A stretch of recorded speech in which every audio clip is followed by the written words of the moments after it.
are going to tackle transportation problem under operation research, where we have the number of supply equal to the number of demand. So here the total is equal to what, 280. When it happens that way, there are a number of methods we can use to find the initial solution. In our first video, we did what we term as the northwest corner method. Here we are going to tackle what we term as what? Vogel's approximation method, which converge more faster compared to the northwest corner method. So if you want to do it, first of all, you need to find the row penalty cost, and then we have the column penalty cost. So here, in finding the row penalty cost, you look at the minimum value within the Cij values. So the minimum value is 5, and then after that, you find the next minimum value. So 5, we subtract from 6, that will give us what? 1, right? Here, the minimum value is 10, the next minimum is 12, so the difference will give us what? 2. You do the same thing for this, so 9 and then 3, so the difference will give us what? 7, right? Here, we come to the column and perform the column penalty cost.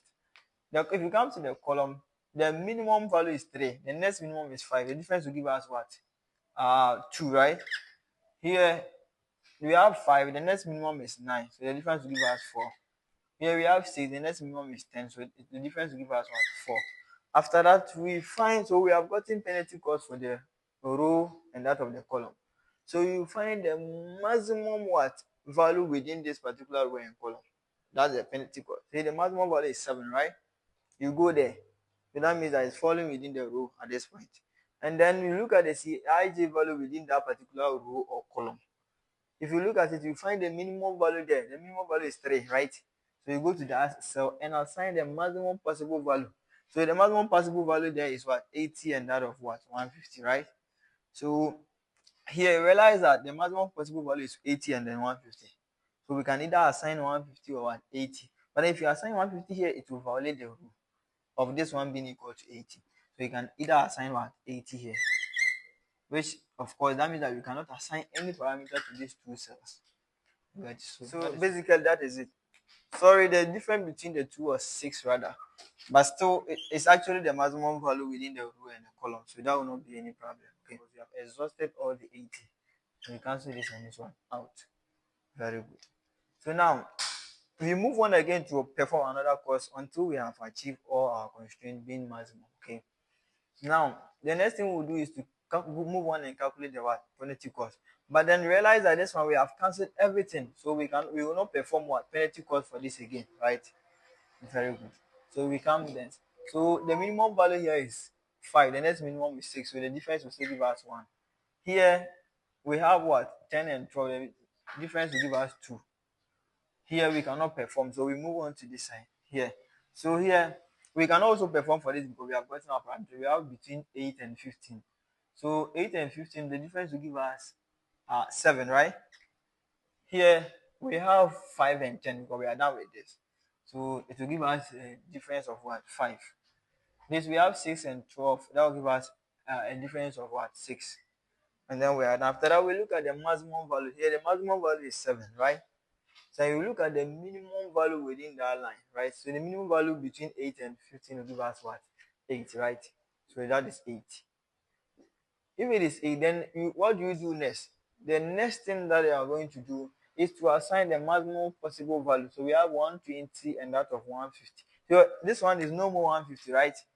80 subtracted from 150 will give us a value of what? 70. So we have 70 at this point here. So here we have 120 and then 70. If you assign 120, it will violate this rule. So we rather assign the 70 left here. So after you have assigned the 70, 70 plus 80 will give us a value of what? 150. That means that we cannot assign any value to this particular cell. We get it. And therefore we can do for this and this. Okay. So let's move on and perform another penalty cost again.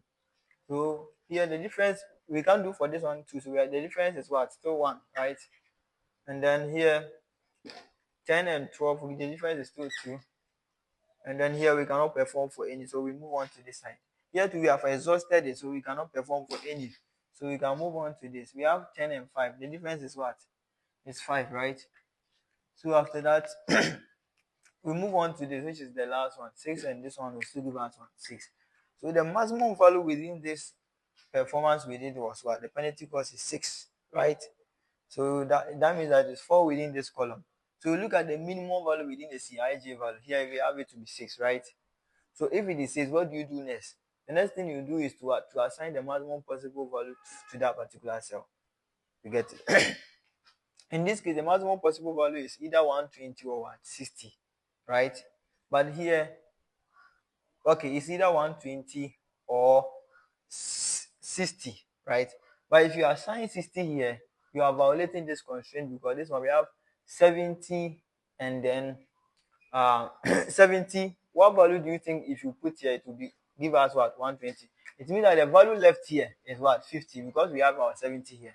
So we can either assign 50 or what 60, right? So the possible value we can assign is 50 so that it will not violate any rule. In doing that, if you add 70 and 50, you get 120. So that means we cannot assign any value here again. Now, and then therefore, we still have options to assign values here because this one is 50. We can assign a certain value here. We don't know, right? But then of course we can clearly see the value that okay. But let's move on and perform our operation. Okay? So we move on to do. We can't do for this one, so we move on to this. The 10 and 12 will give us what? Still 2. Here we cannot do, so we move on to this side. Here we have exhausted it. We are left with 10, right? So there is no value difference we can perform here. Here we can even clearly see and then perform our operations. Here we have our 70 here. So what kind of values when you add here, you can get your 70. Because we have the option of choosing between 70 and 80, right? So we can assign what? Our 70 here straight. And when we assign our 70 here, we are left with a certain value here. But here we have 50 here, so we can just put 10 here. So we don't need to even move on to perform operations. So we put 10 here, and then 50 plus 10 will give us a maximum value of 16. So that is all for the Vogel approximation method, where you first of all have to perform your row penalty cost for all. After that, then you look at the maximum value within that particular row. So the first one we had 1, 2, 6, and then we have 5, 4, and then 4. We realize that 6 was the maximum value. So since it is falling within the row, we look at the minimum value within the Cij values. The minimum value was 3. So we said we have to assign the maximum possible value within the 2. The maximum possible value was what? 80. We assigned 80 here. Although the maximum value was this, but the possible because if we assign 150, we are violating a rule. So we assign our 80 here. After that, we cancel this one out because we have exhausted it. We move on to perform again to find where it will fall again. And that is all for this. After you are done, you calculate the one, your Z, the objective function. So we have 70 multiply 8, right? Plus what? 50 times what? Your 6 plus 70 multiplying your 10 plus 12 multiplying 10. Then we have plus what? 80 multiplying 3. And then finally we are done. I think that is all. So after this, 1, 2, 3, 4, 5. And that will give us a total of, okay, 1920. So realize that we had a minimum cost on the same question for the initial tableau compared to when we're doing for the northwest corner method. So this one converges faster. Thank you very much. And that is all for Vogel's approximation method. So we'll move on to the next where we will move on to try to see if we can find an optimal solution after we have gotten our initial tableau. Thank you.